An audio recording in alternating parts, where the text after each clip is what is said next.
Welcome. I'm here with Mario from After the End of History, and you wanted to talk about this essay, which was written about an essay written about Fukuyama. I kind of saw it as like a bit of an update to Fukuyama's kind of assertion of liberalism being the only game in town, and it's written only a few weeks ago, so it's a nice update now that we've had COVID, Ukraine war, various other phenomena. So, what did you think? Oh yeah, also, what's the author of the article, just so people know what we're talking about? Oh, the author of the article is Daniel Besser, who now writes for. He often writes for The Nation, but also he had an article that appeared a few months ago in Harper's about the trajectory of American foreign policy in the Biden administration, in which he characterized it as somewhat like, shambolic and chaotic, and is in general pessimistic, I think, is his overall kind of position about American culture and foreign policy. But he also wrote a book, or his dissertation, which was turned into a book. It was about a foreign policy intellectual who was a kind of Weimar exile named Hans Speyer, who was I think a Weimar legal scholar and sort of followed a kind of similar trajectory in certain respects, at least early on, to people like Herbert Marcuse, who became, part of the OSS group of German exiles who were kind of guiding certain aspects of U.S. foreign policy during World War II, who then became, unlike Herbert Marcuse, who went further left or maintained a kind of leftist disposition, and spearheaded the whole Freudo-Marx kind of orientation of the new left. Speyer was a founding member of the RAND Corporation and became very much a Cold Warrior. And so that book is about this sort of formation of Cold War intellectuals and stuff. And it's I've read parts of it. It's a very interesting book. But he, is someone who's commenting on and, as this piece indicates, very interested in the fortunes of liberalism international liberalism as an ideology. Yeah. And did you think it was overall convincing? Was he too nice, or was he critical enough? I think he was too nice to Fukuyama. I think there are a bunch of interesting aspects of it, though, that I think he's smart to register or to underline.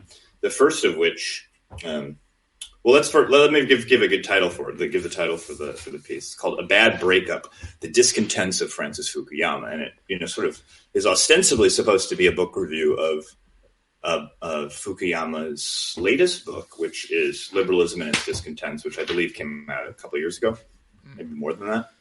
And that was a sort of a kind of attempt by Fukuyama to come to terms with certain illiberal tendencies he saw probably on the progressive left or within liberalism itself, cancel culture and all that. And it's part of a kind of larger dispensation among certain American intellectuals like Mark Lilla, who wrote a book called The Once and Future Liberal. It's this general kind of attempt to deal with the certain type of a kind of melancholic streak or a kind of pessimistic streak within liberalism itself, which is recognizing that, it's going to come up against certain political realities, certain hard political realities. And Fukuyama, of course, as was always capable of this kind of reality check insofar as he realized that so much of a part of political life is dealing with thymos, right, or themos, the idea of pride and prestige as a part of a necessary part of constructing communities of belonging, right? I mean, like that's a hugely important aspect of politics, and the whole last man aspect of where liberalism might leave humanity was something that was also simultaneously disconcerting, even if it meant, even if it signified the final triumph of liberalism. Yeah, very good. I had notes written for this, but I can't find them. I can't find them now, so I'm just scribbling things down as I think about it.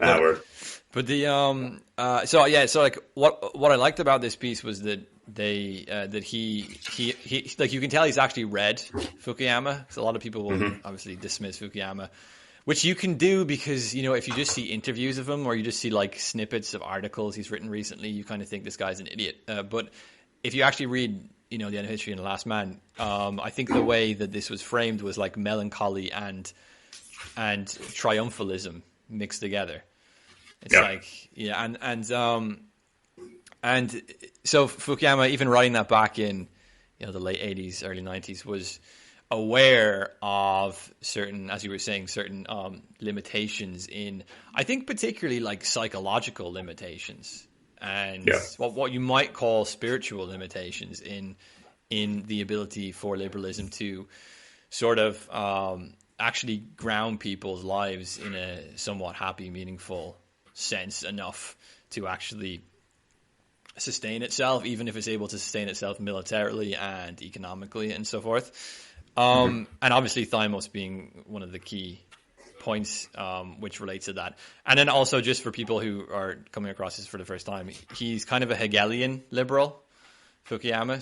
So like Hobbesian, Lockean liberalism won't really take Thymos too seriously. Especially Hobbes. Hobbes will think that it's very much a danger, people's desire for recognition, for glory, for these sorts of symbolic triumphs. Hobbes will see this as very dangerous and this can lead to sectarian violence and so on. But Fukuyama is more understanding of it. He thinks that it's a kind of a necessary part of human psychology, and especially in history, historical struggles, going through Hegel's theory of the master-slave dialectic, and this is based on a fight over the symbolic stance of master and so forth. So in that sense, when you read Fukuyama, you kind of think this guy's actually he's actually got a quite nuanced understanding of liberalism or of human nature and of political philosophy. The strange thing for me is that he doesn't just kind of give up on the idea that liberalism can pull this off, because it's increasingly obvious to me that it can't. So his doubling down, I think, often is very jarring for people. But people often don't understand that, like, he's a bit like Zizek for me. It's like, if you read things he wrote like 20 years ago, you wouldn't think he would draw the conclusions that he's drawing today, but he does. So, I mean, one of the things that I think I thought Besser, could have done better is to describe the trajectory that Fukuyama has had. And he starts out well by, discussing the fact that Fukuyama in the Cold War was actually, when he wrote the piece End of History, he's in the State Department. But before then, he had been in the Rand Corporation and was working on basically third world development policy, economic development policy. And, so was sort of front and center to seeing the successes and failures of that. And in the domain, or in the, areas where the U.S. was competing for ideological hegemony with the Soviet Union, in areas where,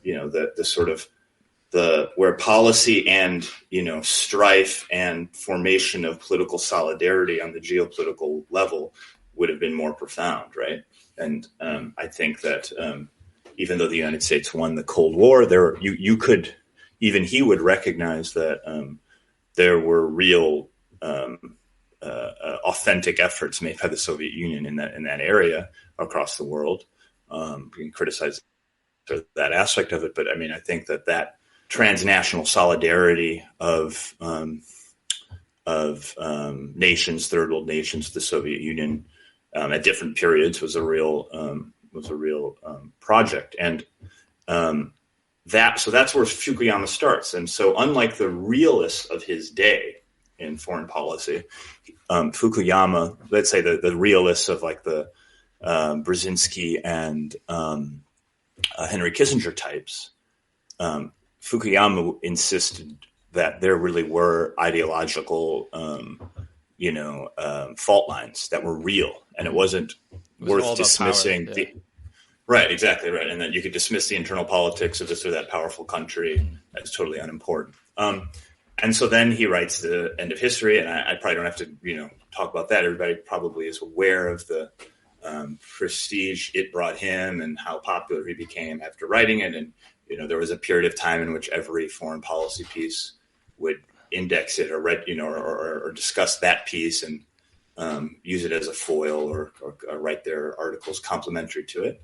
And then he writes, I guess that book on posthumanism, or posthuman future, is in the early 2000s. It's probably 2005. Or, I think it was 2002. Oh, wow. I think, yeah. Wow, yeah. So, and that's a great book. And as I know you've done some episodes on it, it's really a good book. I've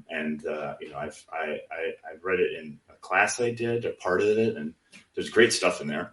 And it shows how what a good thinker he is, really, even though there are aspects of his, writing or thought that are kind of the complacent, kind of policy wonk style that can be quite boring.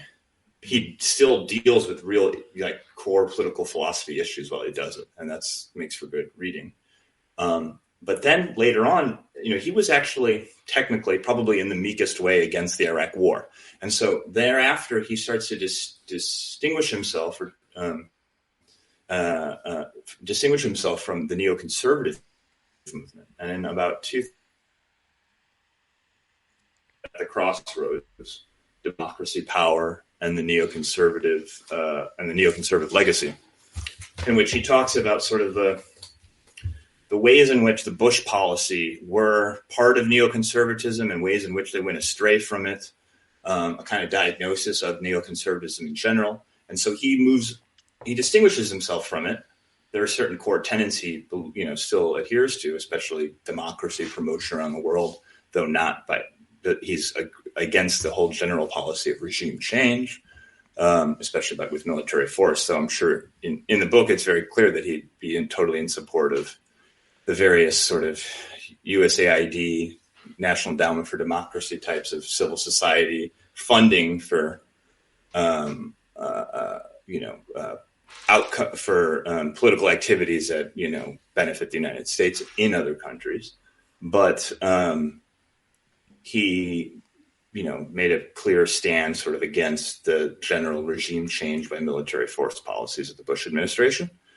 And then now he's more associated with sort of the left centrist progressive, I think, at least political mood in the United States today.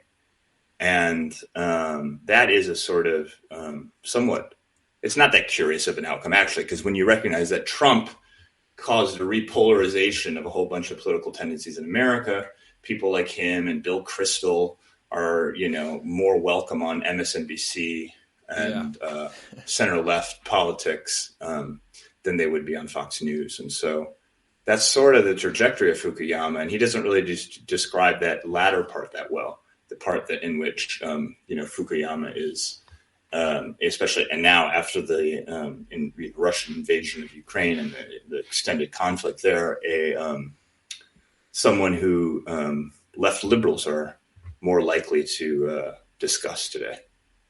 Yeah, and I think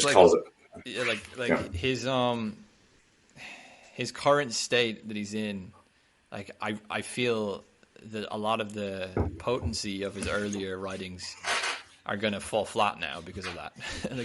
People aren't going to listen to him and then go, "Oh, he's got something interesting to say that he wrote 20 years ago." They're kind of going to just think he's another kind of policy wonk promoter of kind of like liberal establishment. But some of the stuff in the Besner essay, one thing in particular I thought was a good point, because we kind of discussed already the kind of more psychological aspect, but the increasing economic inequality of Western liberal societies. Fukuyama's general stance on this is that he agrees that there's an increasing kind of neoliberal excessive wealth inequality, but these tendencies can be, let's say, kind of ameliorated within liberalism itself. I was wondering what you thought about that. I thought Besner was quite good to bring that up, because it does seem like that's not something any kind of liberal regime is minimally interested in doing. Like, I can't name one like liberal, neoliberal, technocratic state in the entire West that put any effort into ameliorating this at all. So it's like, okay, well, liberalism can do this, but it's like, well, then why aren't they? You know? Yeah, I mean, I think that Besner's right to do that, to point to that. It should be recognized that in the book, the End of History and the Last Man, his whole the swath of types of governments that he thinks are part of the liberal democratic fold include everything from full on neoliberal pure markets to social democratic states in Western Europe, and was willing to give plenty of consideration to various forms of economic management, right?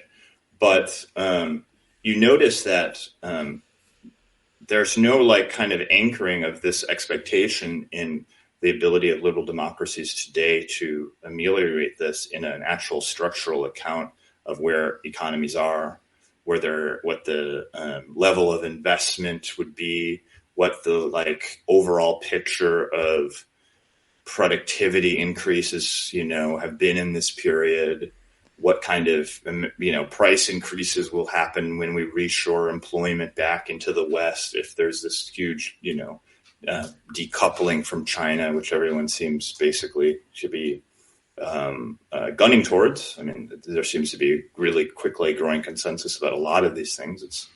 A lot of it remains open. But, as you've seen probably in the UK, it is how difficult it is to undo decades upon decades of deindustrialization. It's not something you can.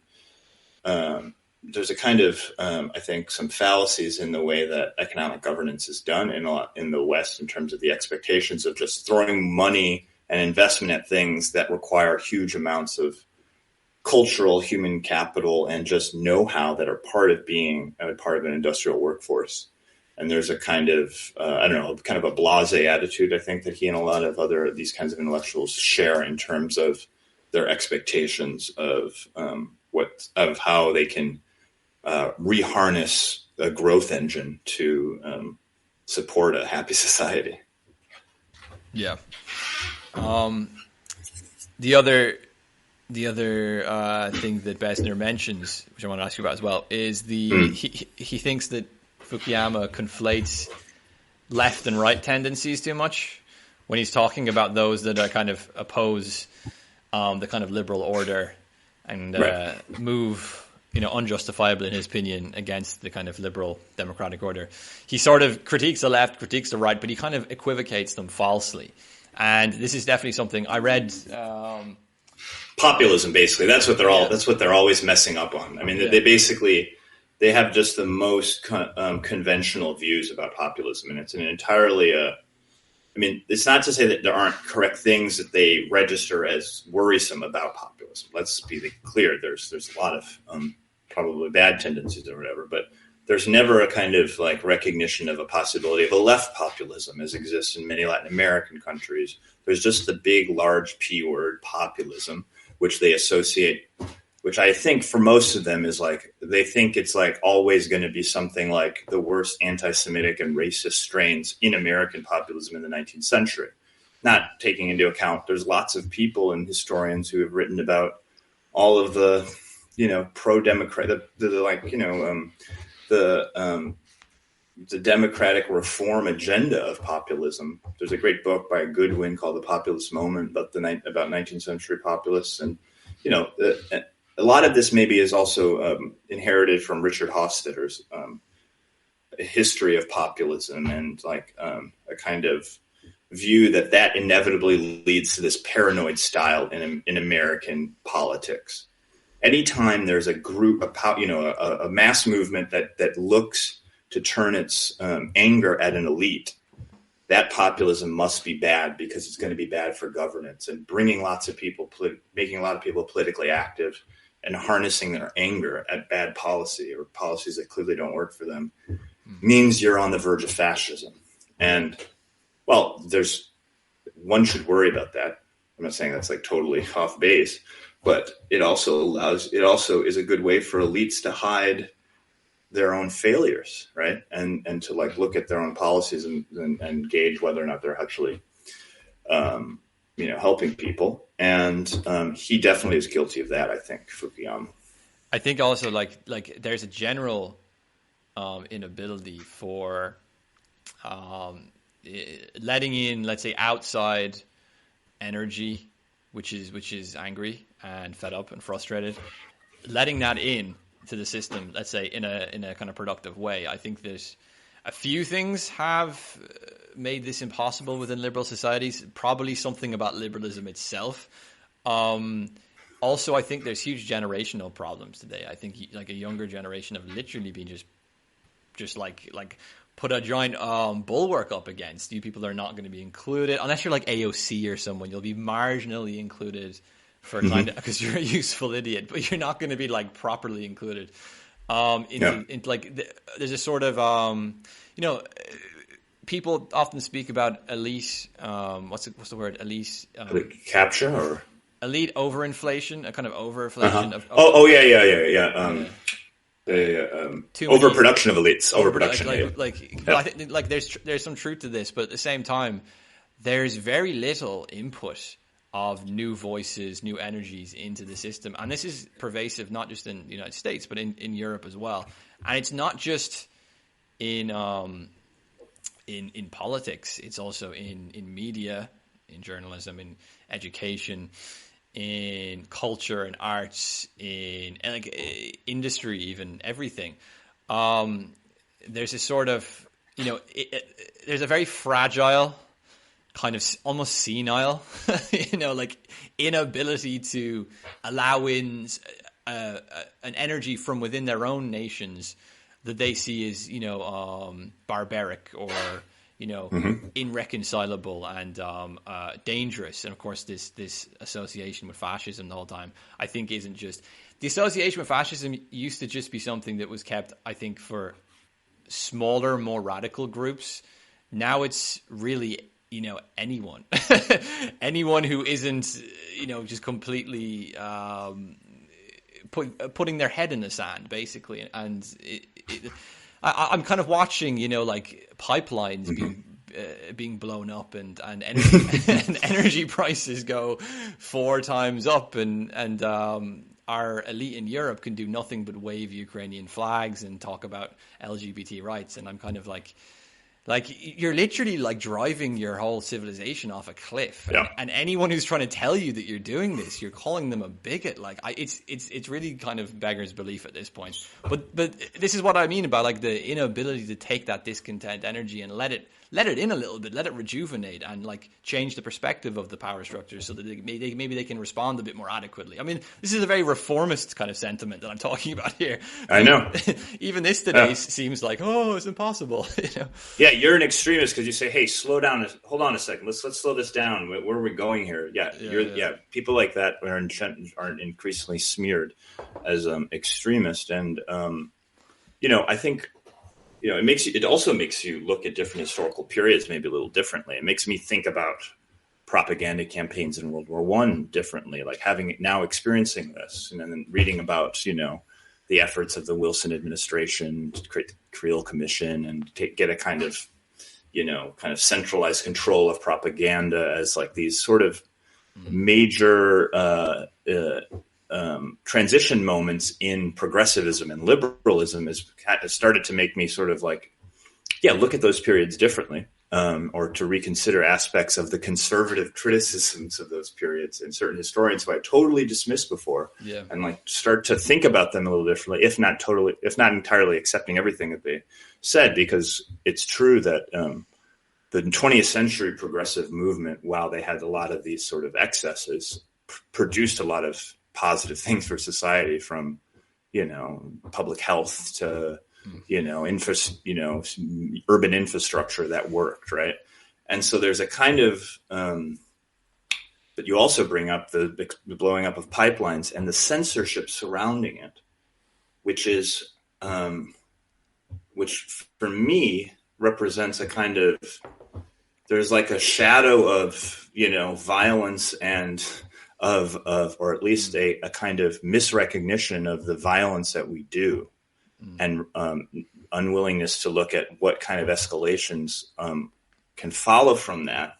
And when that's combined with a censorship regime, it means that in public discourse, people aren't going to be able to keep track of what they've done, what they're responsible for, as the possibility of great power conflict increases, which is a worrisome thing, because then you're not going to have ability to select elites or select policy options that are congruent with with the conscience of a country, right? Or what the conscience should be. And that's really worrisome to me in certain respects. I mean, obviously I come from the left. We were both on the left, and we're politically kind of activated by opposition to the Iraq War. And so we all know that these sort of things happened before, but it was usually with much less powerful countries. Yeah. Doing these things to Iraq is a much different ballgame than Russia and China. And so that's what's sort of more worrisome about this moment, is the combination of these very dynamics you're talking about, the fact that, liberal democracy isn't really all that democratic or that liberal anymore, combined with the great power, competition and conflict is really grounds for a lot of pessimism. And I think that the blind spots in Fukuyama that Besser is registering are important to reflect on. But another point that Besser makes that I think is important is, or at least a kind of pondering question he places for the reader is, is liberalism worse when it doesn't have anything to oppose? Yeah. The fact that there isn't really a counter hegemonic ideology or narrative coming from Russia or China, because basically we're all capitalists now, and obviously I think there's important ways in which China's the Communist Party, it's a large market society, but at the strategic heights, it's still controlled by a Communist Party, and there's a certain level of stability maintenance that's part of their form of government. I don't. There's a lot I would like to learn more about China, but in their banking sector, they have ways in which the sort of debt problems and banking crises that they've experienced don't spill out into the kind of problems that I think. I mean, let's see, but so far would have that would shake the West often, or shake Western countries. But basically, it is true that Besser says that there really isn't a counter ideology to liberalism. And so without that, does liberalism produce the kind of antibodies, or does liberalism produce the, to use immunological metaphors, does it produce a kind of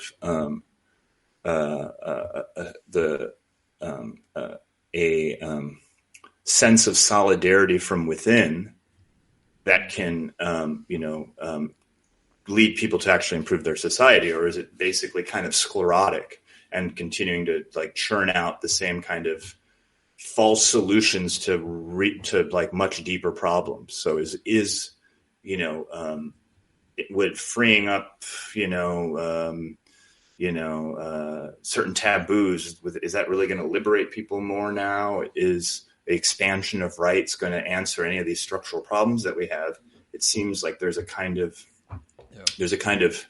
terminal boomer mentality of solving problems, which is we'll just do what we did in the 60s again. Yeah. For a lot of people, that's part of the inherited discourse on the American left that I find pretty devoid of much content. Yeah, I think sclerotic is the term I always think of here. A kind of stasis, a kind of sociological stasis, and it's leading to a sort of complete disconnect with reality, I think. so many people today, I just avoid talking to politics or anything about them because I just like, where do you get this from? Like, what illusion? Like, I also think it's slightly a technological problem to an extent. I think the technology and the sociological problems have just kind of intertwined, and the ability to really almost virtualize a sort of enemy, virtualize a problem, and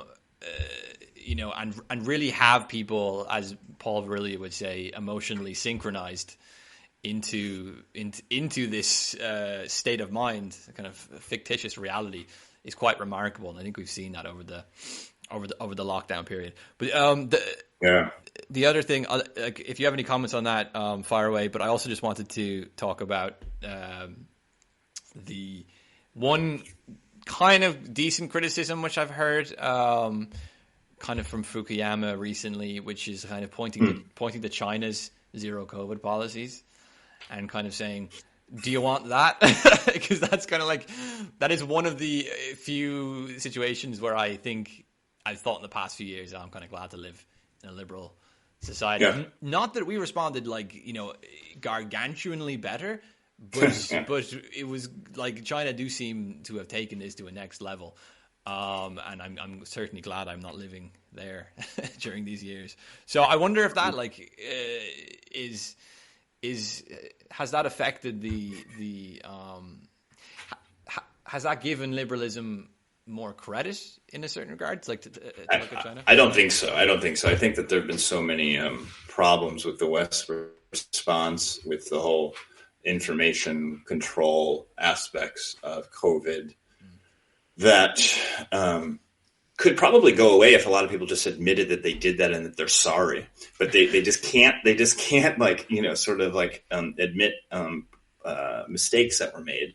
I mean, obviously a few people can write in a New York Times opinion piece here and there, and the sort of like center right people can admit this or that. But you don't really see much of a coming to terms with the way that they either lied or things they told us about it being, totally effective at stopping transmission, and the kind of dissent, the kind of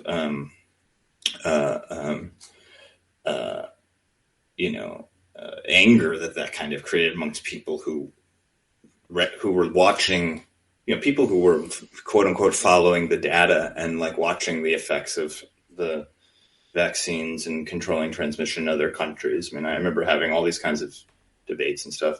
Now, is that the same as it was in China? I'm no expert on the Chinese COVID policies.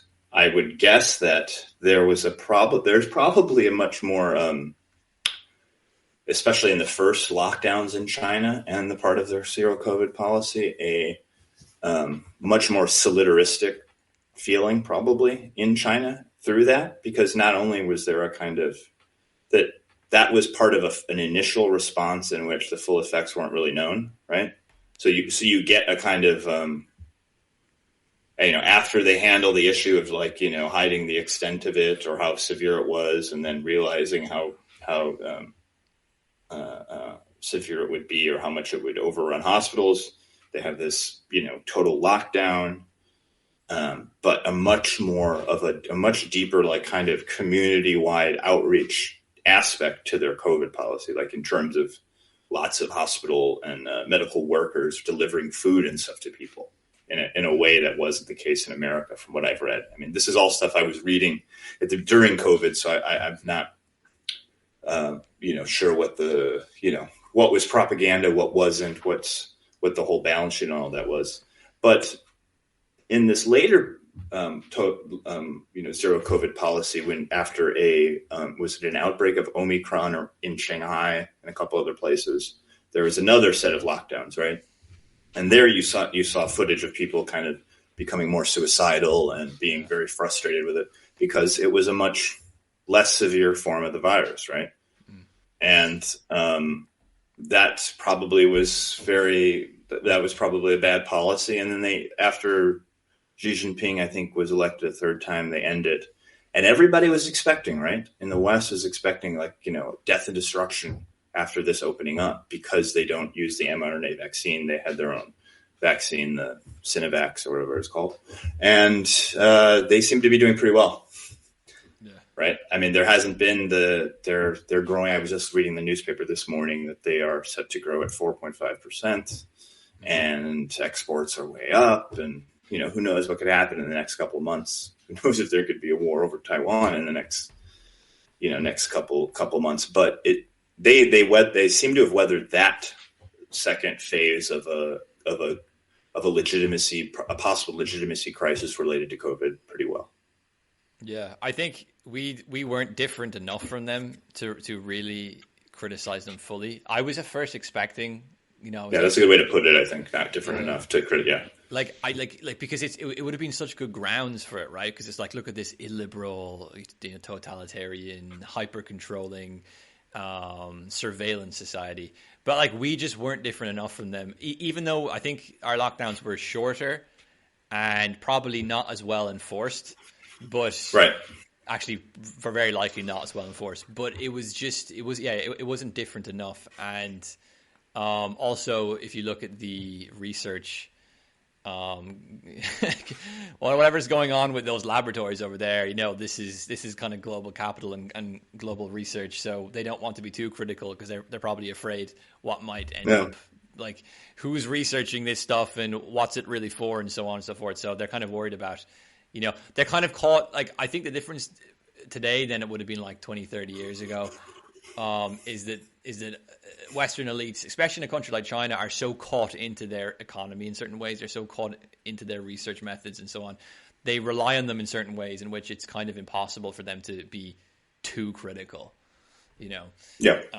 Even if they were willing to be hypocritical and not overlook the fact that they weren't much better. But even if they were willing to do that, it's more and more difficult. So, yeah, and then I don't know if you noticed this, but one of the let me ask you a question because I know you've done some stuff on Paul Virilio and social media, but also his kind of information bomb book and but the kind of interface between virology, not virology, but kind of immunological concepts and informational ones. Right, that's a kind of a very interesting aspect of Virilio that he kind of was far-sighted to understand, right? Well, I would say Peter Sloterdijk is more the immunological kind of thinker, which is relevant here. Well, the thing that Peter Sloterdijk and Virilio have in common is they're both philosophizing about globalization in a certain sense, and about the transmission of information and the effect of information, instantaneous information movement within globalization. And they will use a lot of spatial analogies. So Paul Virilio will say the end of history also meant the end of geography because there's no more spatial buffering between communication anymore. And then Sloterdijk will have a trilogy about spheres, it's about bubbles, globes, about microspheres and macrospheres, all these different. I remember when those books came out, I was because I had read Time and Anger. Was it Time and Rage? Rage and Time. Rage and Time. Yeah. It's a great book. Yeah. And those books came out, and there were these big, thick books, and I was like, "This is so weird." I remember being in a bookstore, it's a weird read. It's especially the first one because it's all about kind of it's more like microspheres would be like mother-child relations and in utero relations, and then so it's like trying to do a Deleuze and Guattari type thing with social ability or with social sociology kind of stuff and natural science. Is that what it's like? Well, I'm not really that familiar with Deleuze and Guattari enough, so I'm not sure. Okay, yeah. But it's all this stuff is quite helpful in, I think, when you're thinking about. So I was thinking about earlier about how it was funny how just after the lockdowns, we started hearing about 15-minute cities. I don't know if you heard about this. It could be more of a European thing. Sometimes the EU comes out with some very obscure technocratic social engineering ideas, and it was basically that everything you need would be in a 15-minute. Oh yeah, I've heard this concept. Yeah. You just bike to the food market, and then Yeah. I mean, bicycle here and to your job and stuff. Yeah. It's kind of got this kind of European ring to it because obviously, like Europeans are, the cities are more walkable and you don't have to drive so much, which is a good thing. But it was strange. And village life too is more in their cultural memory too, right? Like a kind of But with like an older city in the center and then little shops built around it as a part of European life in a way that's like different from America. Yeah, but the thing was that it was like obviously as like a response to environmental problems with fuel consumption. I mean that's pretty much what it was. It was like we can't rely on cheap fuel from Russia anymore. So how can we kind of like save? But it was interesting because it was straight after the lockdowns and how claustrophobic people were feeling, being stuck socially and physically isolated and so on. And it was just kind of remarkable that you would have a sort of technocratic elite go after 2 years of that you know what's great? You can't go 15 minutes outside of like more claustrophobic inhibition of movement. And I think that these things are very, very much in Paul Virilio's framework because Paul Virilio will talk about that we have an ecology which is emerging, which is fused with security and health ideologies. So, and this makes sense. Everything from like terrorism, to the COVID lockdowns and so on. And this ecology, he says, if you fuse it with the sort of genetic cultivation and engineering of human beings, could easily be argued like in a world in which fuel and resources are dwindling, how do we make humans smaller? How do we make them move around less? How do we make them less impactful and so on? So there's a sort of ecology of shrinkage, which is a kind of biopolitical thing nearly. Like we're trying to, and like all the stuff around like don't eat meat and all this kind of stuff is very much relatable because I think there's an injunction of like, don't move as much, be smaller, consume less. And I think this is very claustrophobic for people for obvious reasons. So in terms of like spatial understandings, this is a very helpful way of kind of conceiving of what the risks are of this new of these security and health impositions on people's lives and so on. Yeah, I mean, it's funny because some people might be dismissive of the sort of exploration of metaphorical language from one domain to another in talking about politics. So whether it's this immunological terminology or various others, it's important to realize that in the history of political thinking, right, like there have always been these sort of metaphors. Like this, the most important, of course, is the body as such, right? Like the body politic, the relationship of parts to wholes is like a very fundamental, like, orientating kind of like a thought process for politics. And, if you read, everybody from Aristotle to Francis Bacon, that image of the body and like the health of the body as a way of thinking about what the best, wisest political policies are in terms of handling tumults and, kind of envious battles for prestige amongst elites. These are all ways they sort of pose those questions. But one can't help, and then in our own period now, one can't help but recognize in dealing with propaganda and in dealing with the information space in this period, how many of these immunological concepts or just they're almost like a kind of sometimes it's more like a kind of robot speak. But from the fact that I had to the other day explain to my grandmother what they might mean in their distinction between disinformation, misinformation, and malinformation. There came a point where we were just both looked at each other and like, this is not probably good for society, right?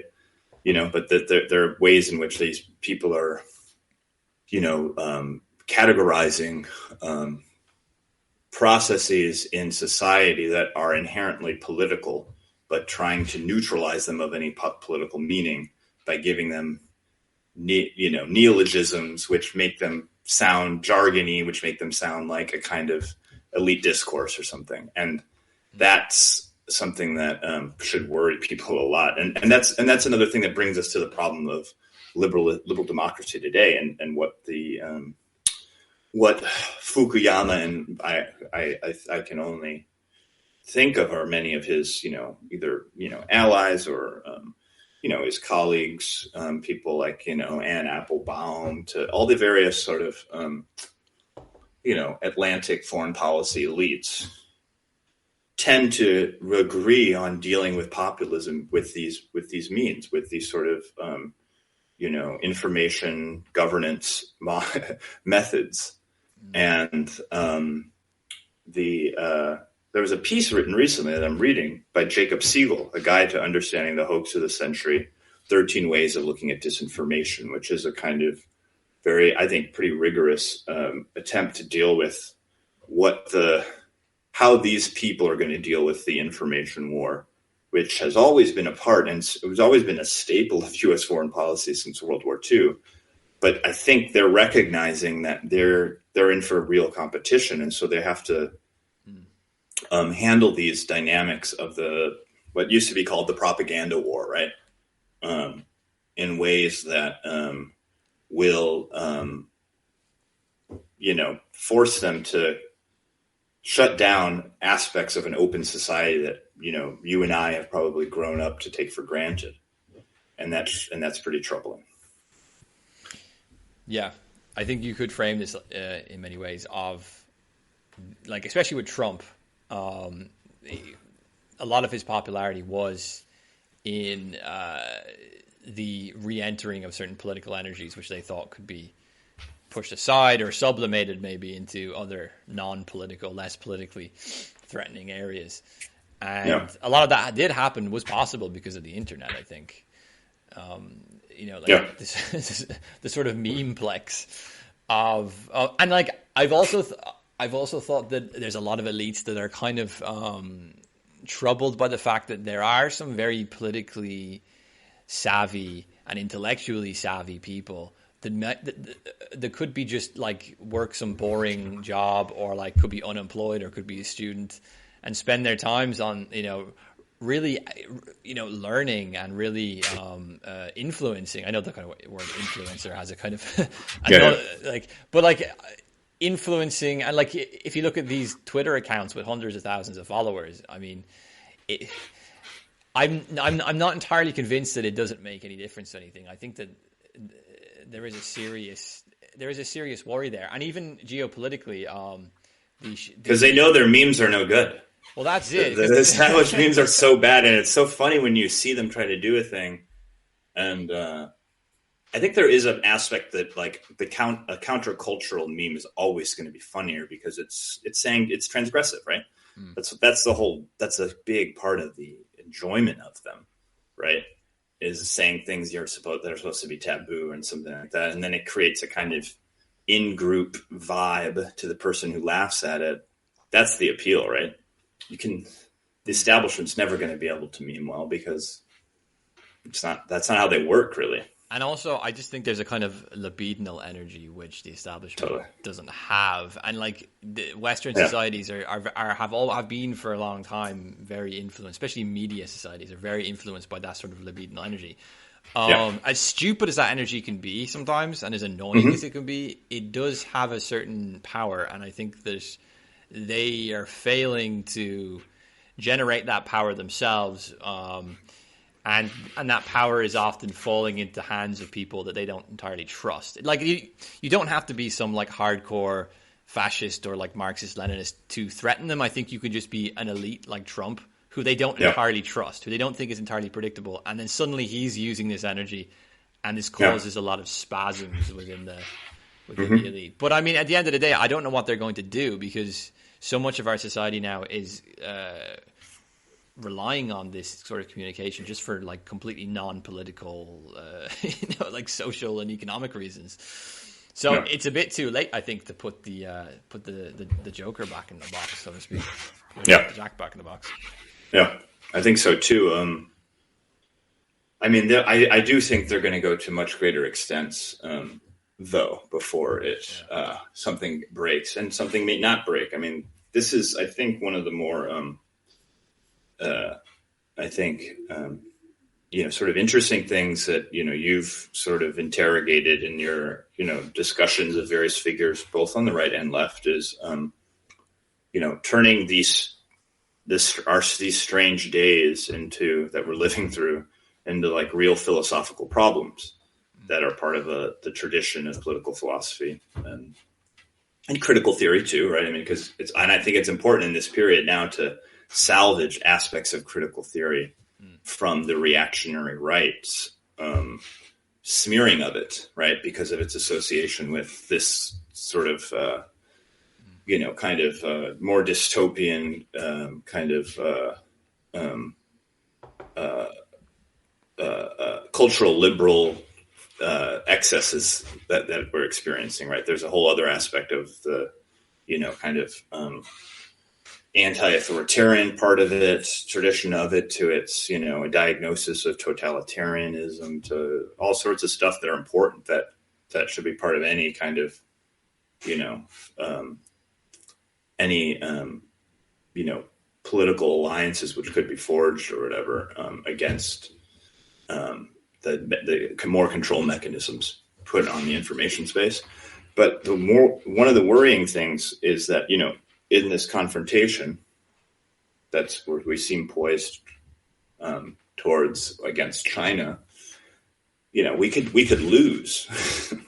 And then what do we have in its place is all the control mechanisms that were put in to save democracy. It doesn't seem to me a very coherent. On just philosophical terms, right? I don't like the idea of having to subvert democracy to save it, kind of thing. It's very much a kind of boomer Batman kind of propagandistic version of like value orientation that is important for consolidating support for things, but I don't like the way they've gone about it, because what they basically do is they basically censor all the most important issues for a healthy democracy to debate, and I don't really trust them to handle the most substantive and important things. Yeah, like absolutely. I don't think that they're capable of it. I don't think that they're capable of dealing with the sorts of spats. Like, even if you take the geopolitical tensions out of, put those aside, you still have things like genetic engineering, and you still have things like the potential running out of fossil fuels, and how are we going to replace that, and so on. You've all these issues that they're clearly incapable of responding to. But at the same time, in order to compete with China, they're putting in all these control mechanisms which stop. Again, it kind of goes back to our discussion of rejuvenation. They're blocking that necessary rejuvenation in order to play these kind of geopolitical games with their enemies. And it's not worth it, because, as you were saying, they may not even beat China in whatever they're competing with them against. I doubt China's going to invade America or anything, but in like over Taiwan, for example, they might lose Taiwan to China or something like that, right? And how much? Very possible. How much of Western democracies have they basically sabotaged and destroyed just in order to fight over Taiwan? I was listening to, I can't remember who it was. I think it was bloody hell, I can't remember his name now. The Scottish George Galloway. Yeah, that's it. Yeah. I like him a lot. Yeah. And he, of course, in his eloquent way, was talking about how ridiculous it was that like people are having to pay like 4 times the energy bills just so the NATO bureaucrats can say that they've taken some obscure Ukrainian village which no one has ever even heard of before. Yeah. It's kind of like the payoffs for these things are no longer kind of understandable, I think, to anybody but the very, very high up elites. Yeah. And then if you put on top of that not just high energy bills, but if you put on top of that, like, what are they going to do with like genetic engineering and so on, or like the overpopulation issue, these like really hardcore issues that you need hardcore philosophical responses for. It's like, oh, we don't want to hear it. Like, shut up. Yeah, it's pretty incredible. But my hope is that, that because the institutions have become so incapable of having any of that energy, that enough people are going to kind of be pushed out of the institutions, and hopefully kind of secondary institutions might form, or counter institutions might form. And because I do think that, like, there are advantages to this complete exclusion, in the sense that, like, if I was in a university doing this thinking, even if I was like, okay, well, I'm not going to be cancelled and all this kind of crazy stuff, but I would still be somewhat inhibited. There's still some things I write and think about and talk about, which I think even in a kind of, even like 20, 30 years ago, in like a non-cancellation culture, it would still be kind of looked at as weird. So there is a certain kind of extreme freedom which comes with exclusion at the same time. Yeah, it's a dissidence kind of position, right? I mean, you can think things, and probably, and then you also end up interacting with people who you wouldn't necessarily find common ground with, but you find it in you find new common positions, right, and new foundations between yourself and somebody. I often will find this, right, in my own discussions with people who I would have thought who are conservative, right? On a whole bunch of foreign policy issues, I have common ground with them.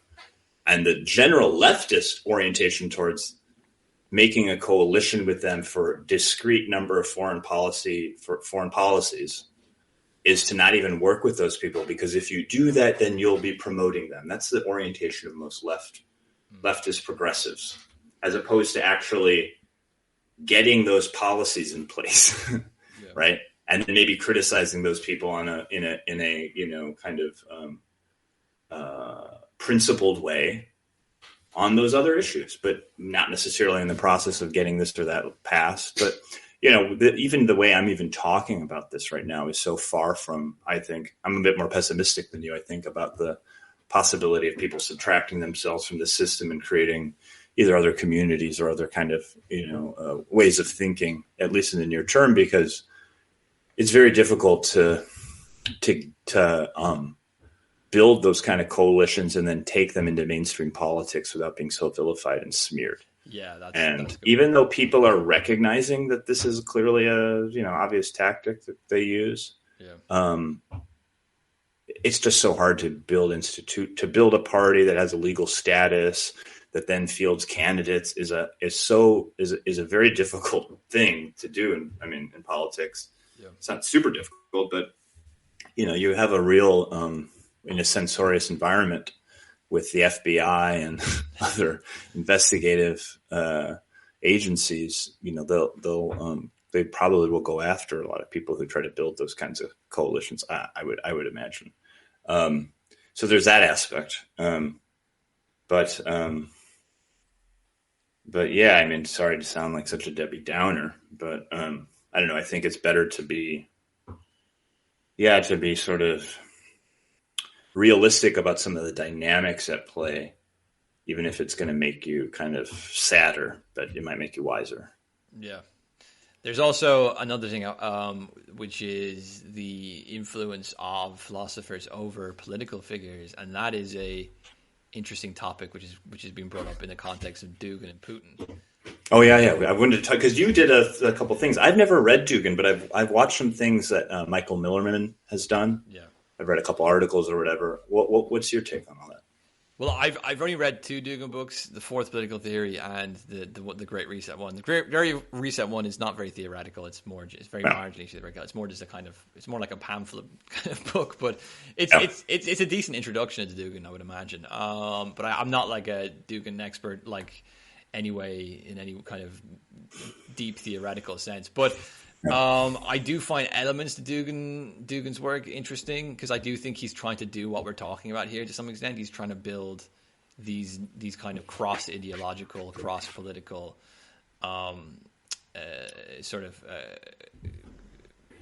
coalitions based on certain major crises, like, for example, genetic engineering, he doesn't frame it just like genetic engineering. I tend to use that as like the kind of canary in the coal mine, but for like the biggest threat to humans as a whole. but he will more look at it like the kind of post-human era, which emerged from liberalism, is a threat to the very status, the very ontological status of humanity proper. Yeah. And he thinks we need to have kind of a cross coalition or cross national response to the threat of this, basically.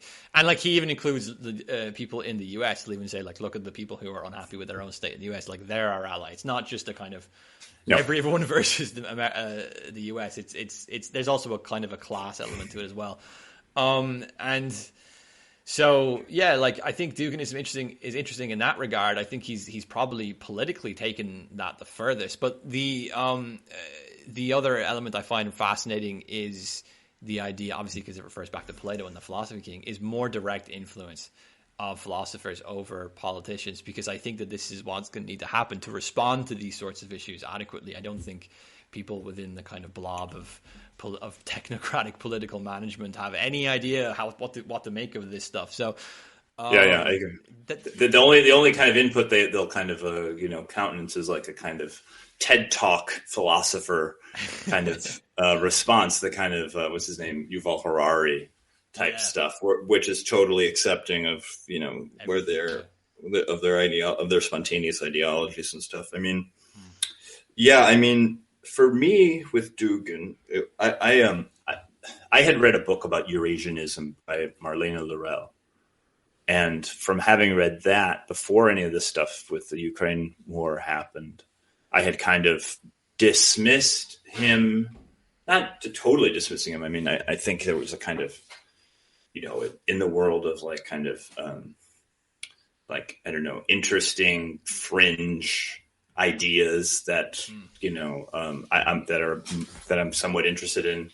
There was something of note or whatever, but I took him to be basically, according to her, basically a fringe figure in Russian politics, and someone who was basically turned into a boogeyman by the West to smear Putin because of, you could basically see in terms of Dugin's own professional life or development and role in universities that he had no real special status, nor was he someone who Putin had met and various other things. And so then they're turned into this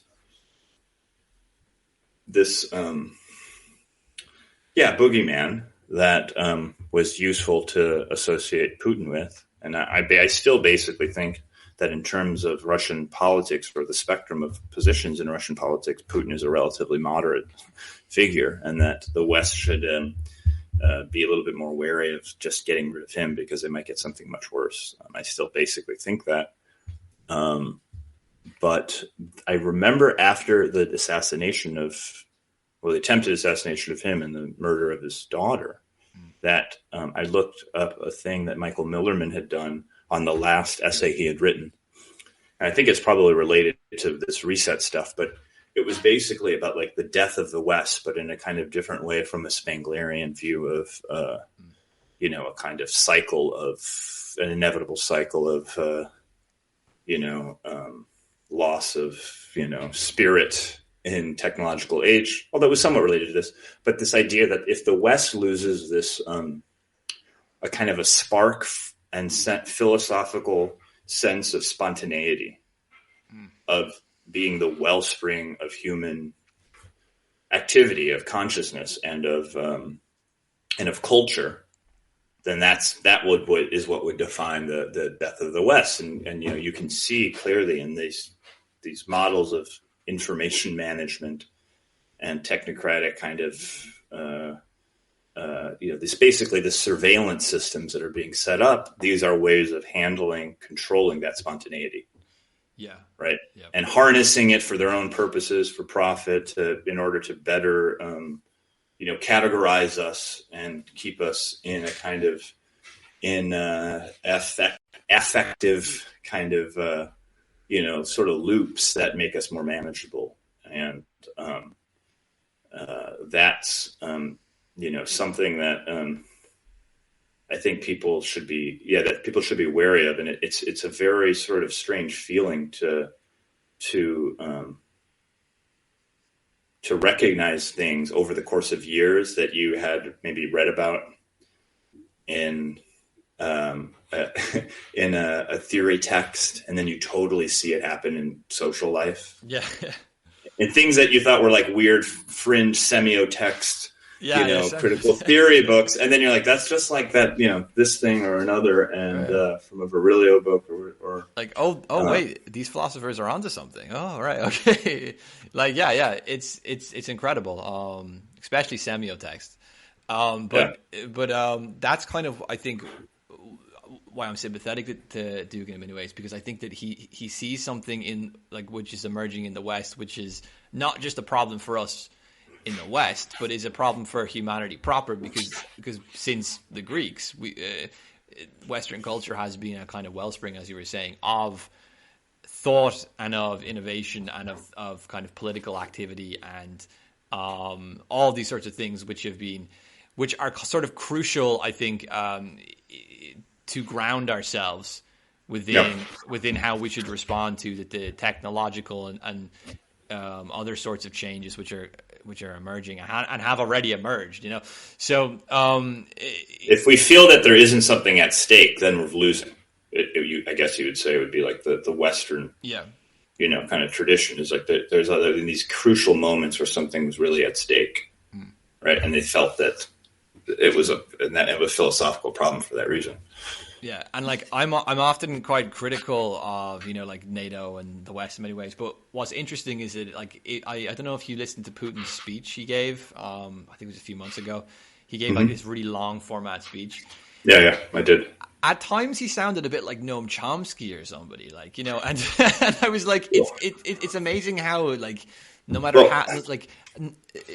how much you kind of push yourself against the West in opposition to it, you end up using their own sorts of frameworks of understanding. Right. Well, I think that the Russians think of themselves, at least some of them, I think, look at themselves as the arc of the West. That the West is on the downward slope, and that they're going to preserve it in their own form, their own sort of Slavic Eastern Orthodox way, which is itself obviously a kind of very important continuity with the West and Byzantium. But when you watch, no matter if you agree with him or not, this is actually a litmus test to me in terms of how well somebody understands or how honest they are. If you can't see that someone like Vladimir Putin sounds like a philosopher king next to Joe Biden, then I don't think you're really listening to the words. It's not. I don't think what Putin is saying is a particularly transformative ideology, and he'd also would be the first one to admit that. And I think there's just he thinks of himself as having a kind of a sensible, moderate, conservative position, and as a nationalist, and et cetera, et cetera. There's nothing, no special insight I have into Putin's ideology. I think it's probably on balance more opportunistic than anything, but in terms of his own personal style, I think it's basically a kind of center conservative kind of position, and but he doesn't also, and I think this is the other thing about the moderation displayed in the way he speaks, is he could go so much harder in terms of exacerbating ideological differences in the West. Yeah, he does it. He doesn't make all kinds of great overtures to the populist right in the West, despite the fact that those are the forces that he probably and has had the most kind of influence and connections to in Western Europe and America. But one of the points that Marlene Laurel, who's my go-to person for Russian politics, makes is that they would work with anybody if there was a chance for them to cooperate with Western European politics. They'd work with leftists and the populist left too in Western Europe. Well, I suppose that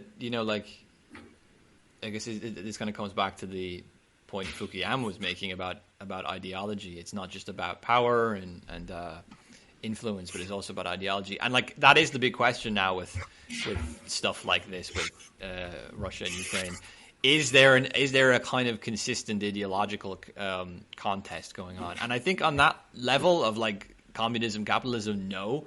But on the level of, do they like when he's talking about, like, actually very similar to Giorgio Meloni was saying in one of her speeches before she became the Prime Minister of Italy, like talking about the parent one and parent two, citizen X, and we're not people, we have no identity, we have no sort of communal values or anything. I think that like the excesses of liberalism are genuinely threatening, and these aren't just rhetorical ploys.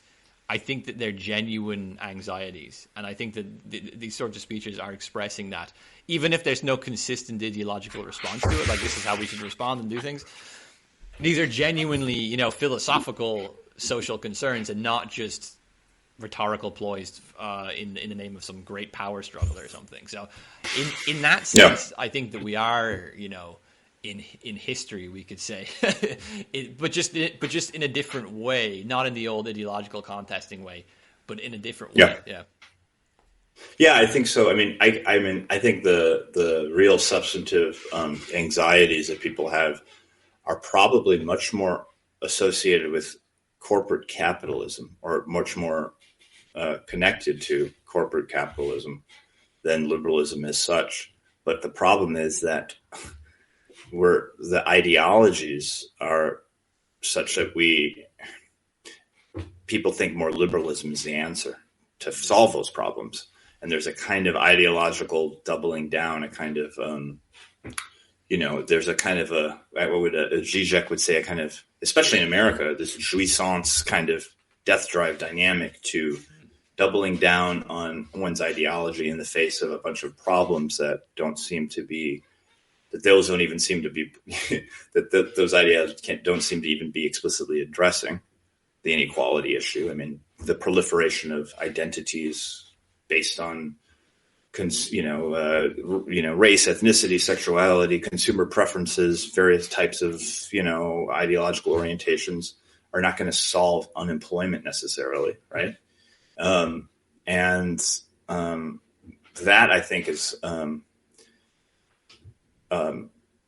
probably something that figures like Putin and Xi Jinping recognize as, I mean, these are people who lived in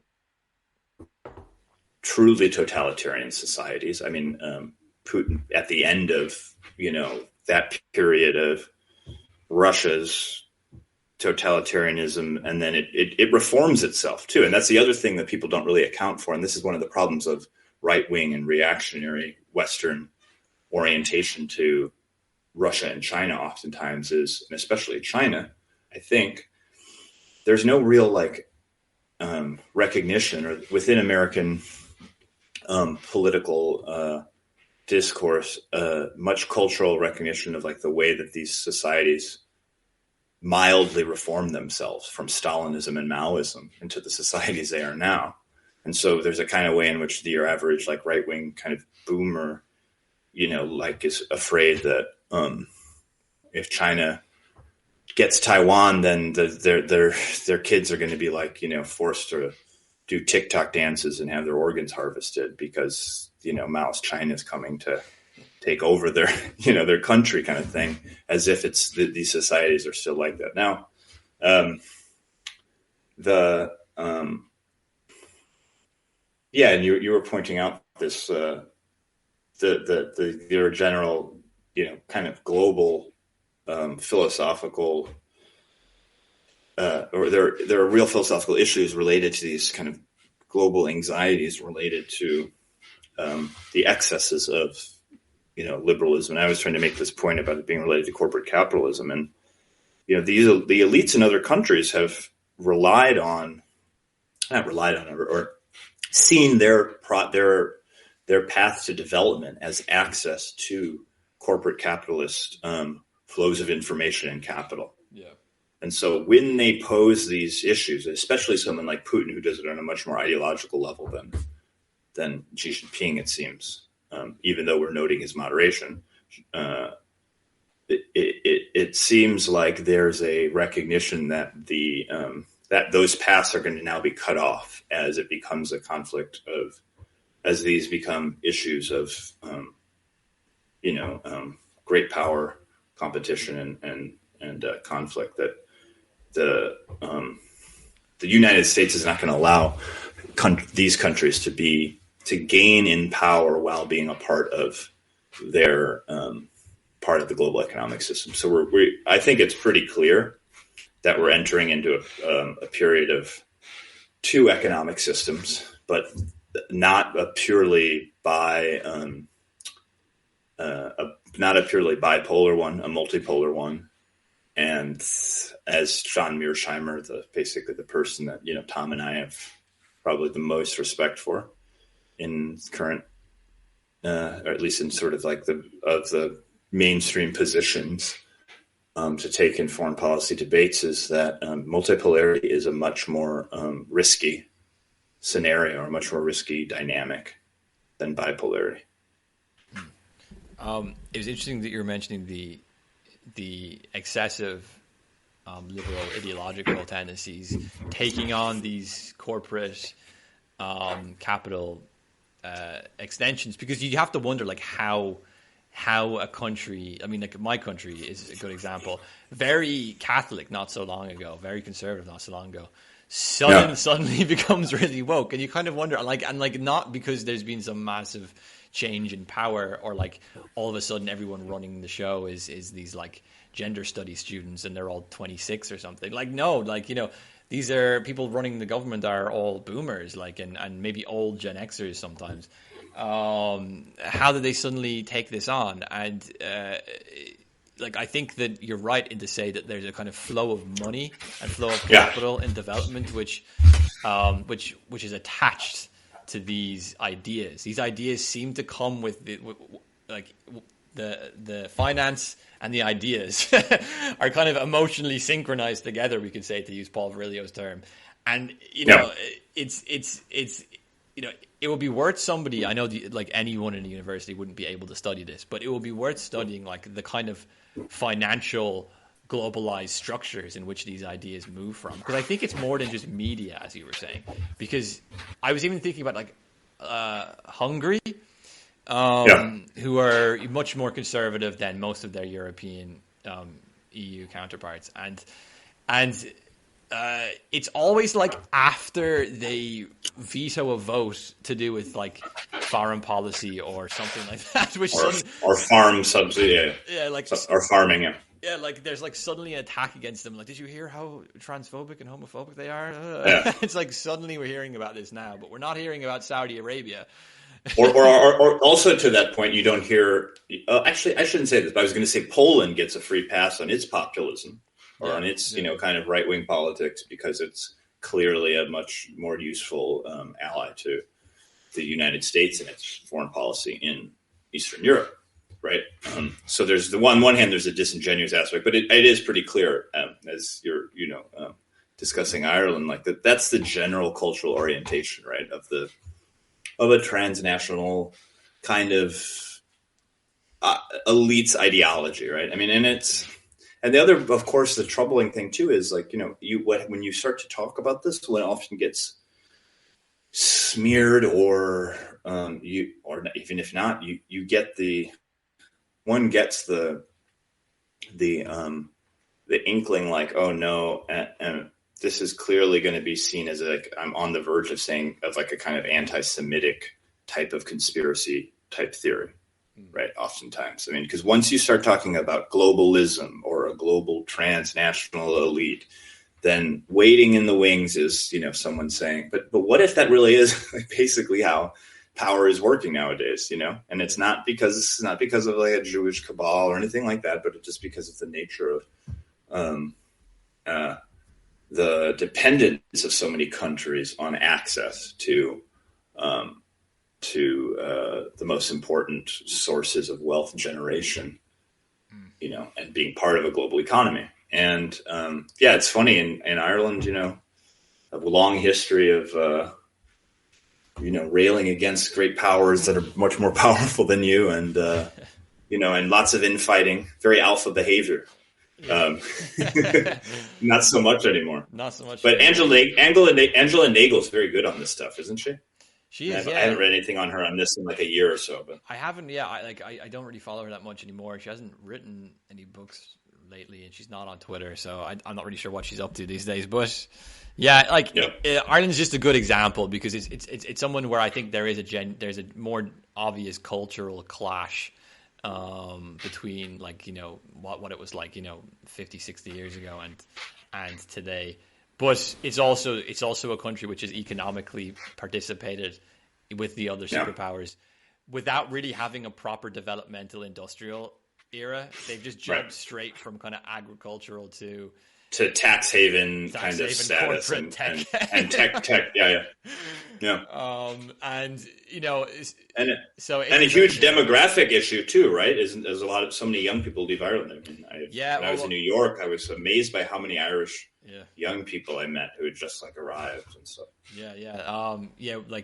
We have. I guess it's been going on for a while. It's not even just like unemployment or anything, because there's actually, because you have a lot of corporations now in Ireland, it's not that difficult to get a job. To get an interesting job is harder, but to get any job isn't that bad. It's really housing today. Our political class just doesn't.